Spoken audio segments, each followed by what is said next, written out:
उस रात अगर मैं खिड़की का पर्दा न हटाता तो शायद आज ये कहानी सुना रहा होता। मेरा नाम अमित है और यह घटना उस वक्त की है जब मैं नागपुर के पास एक छोटे से शहर में किराए के घर में रहता था। घर पुराना था, दीवारों पर से पेंट उखड़ चुका था और रात के वक्त हवा चलने पर छत से अजीब सी आवाज़ आती थी। लेकिन किराया सस्ता था, इसलिए मैं ज़्यादा सवाल नहीं करता था। पहले कुछ दिन बिल्कुल नॉर्मल गए, लेकिन तीसरी रात कुछ बदल गया। उस दिन रात के करीब 2:07 पर मेरी नींद अचानक खुल गई। पता नहीं क्यों, ना कोई सपना ना कोई आवाज़, बस अचानक आंख खुल गई। कमरे में अंधेरा था, सिर्फ बाहर वाली स्ट्रीट लाइट का हल्का सा पीला उजाला पर्दे से अंदर आ रहा था। मैं करवट बदलने ही वाला था कि ठक ठक ठक जैसे कोई उंगली से लकड़ी पर धीरे से ठप ठप कर रहा हो। मेरा दिल तेज धड़कने लगा। ये आवाज़ बाहर के दरवाजे की तरफ से आ रही थी। कौन होगा इस वक्त? मैंने अपने आप से कहा। शहर में चोरियां बढ़ रही थी, इसलिए मैं चुप रहा। आवाज़ कुछ देर बाद बंद हो गई। मैंने सोचा शायद कोई नशा में होगा और मैं फिर सो गया। अगली रात बिल्कुल 2:07 पे इस बार आवाज़ ज़्यादा साफ थी। ठक ठक ठक ठक ठक ठक, जैसे कोई खिड़की के पास भी चल रहा हो।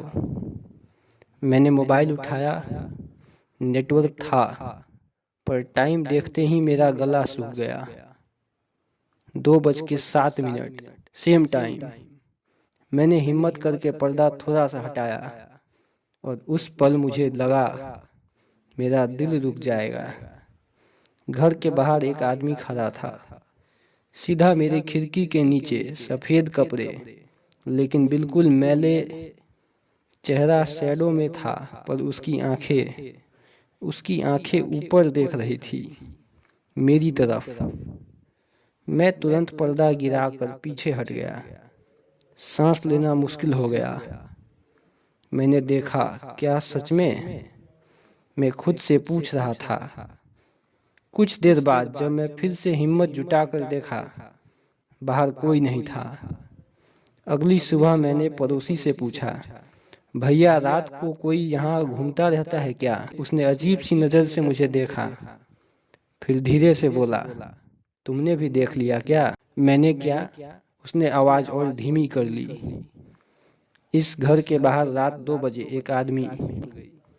पता चला 5 साल पहले उस घर में एक आदमी अकेला रहता था। वह हर रात किसी का इंतजार करता था। लोग कहते हैं उसकी बीवी उसे छोड़कर चली गई थी, पर वह मानता ही नहीं था। एक रात वह घर के बाहर खड़ा था। सुबह उसकी लाश मिली वहीं, ठंड से नहीं, डर से।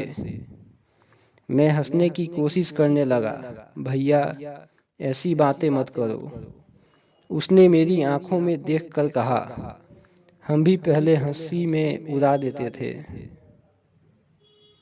उस रात मैंने डिसाइड किया, मैं जाग कर रहूँगा। मोबाइल पर अलार्म लगाया, 1:55 का। रात को लाइट बंद रखी, बस टेबल लैंप जल रही थी। 2:06 हो गए और फिर ठक ठक। इस बार आवाज़ बिल्कुल मेरे दरवाजे के पास थी और फिर कुंडली हिली, जैसे कोई बाहर से धीरे से खोलने की कोशिश कर रहा हो। मैं फ्रीज हो गया। फिर एक आवाज़, बिल्कुल धीमी, बिल्कुल पास से, अमित। मेरा नाम। मैंने किसी को नहीं बताया था मैं कौन हूँ। आवाज़ फिर आई, दरवाज़ा खोल दो, बहुत ठंड लग रही है। मेरा पूरा शरीर सुन्न हो चुका था। मैं पीछे हटकर दीवार से लग गया और तब खिड़की पर एक शैडो उभरी। वही आदमी। इस बार उसका चेहरा दिख रहा था। आंखें काली नहीं, बिल्कुल खाली थी, जैसे उनके अंदर कुछ भी ना हो। सुबह जब आंख खुली मैं जमीन पर पड़ा था। दरवाजा बंद था, कुंडली बिल्कुल ठीक। मैं तुरंत मालिक के पास गया और बोला, मुझे घर छोड़ना है आज ही। उसने कुछ नहीं पूछा, बस बोला, तुम भी ज्यादा दिन नहीं टिक पाए। मैं शाम से पहले निकल गया। सोचा कहानी खत्म हो गई, पर नहीं। कल रात मैं नए शहर नए घर में था।